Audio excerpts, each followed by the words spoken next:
شاگردوں نے روح اور حکمت سے بھرے ہوئے 7 اشخاص کو چن لیا۔ آج کی پہلی تلاوت رسولوں کے اعمال اس کا 6 باب 1 آیت سے لے کر 7 آیت تک۔ ان دنوں میں جب شاگردوں کا شمار بڑھتا جاتا تھا، یونانی عبرانی سے کڑکڑانے لگے کیونکہ ان کی بیواؤں کی روزانہ خبرگیری میں غفلت ہوتی تھی۔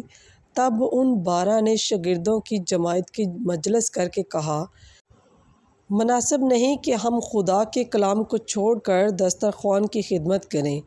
پس اے بھائیو، اپنے میں سے 7 نیک نام اشخاص کو چن لو جو روح اور حکمت سے بھرے ہوئے ہوں، تاکہ ہم انہیں اس کام پر مقرر کریں۔ لیکن ہم خود تو دعا اور کلام کی خدمت میں مشغول رہیں گے۔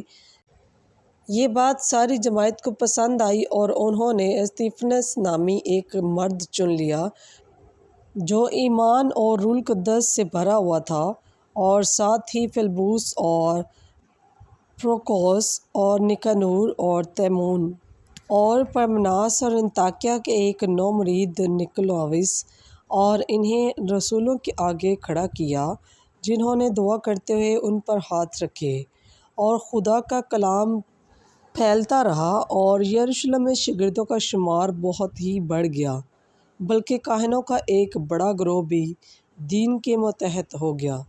پس پاک کلام کے پڑھے اور سنے جانے پر خداوند کی خاص برکت ہو۔ خداوند کا شکر ہو۔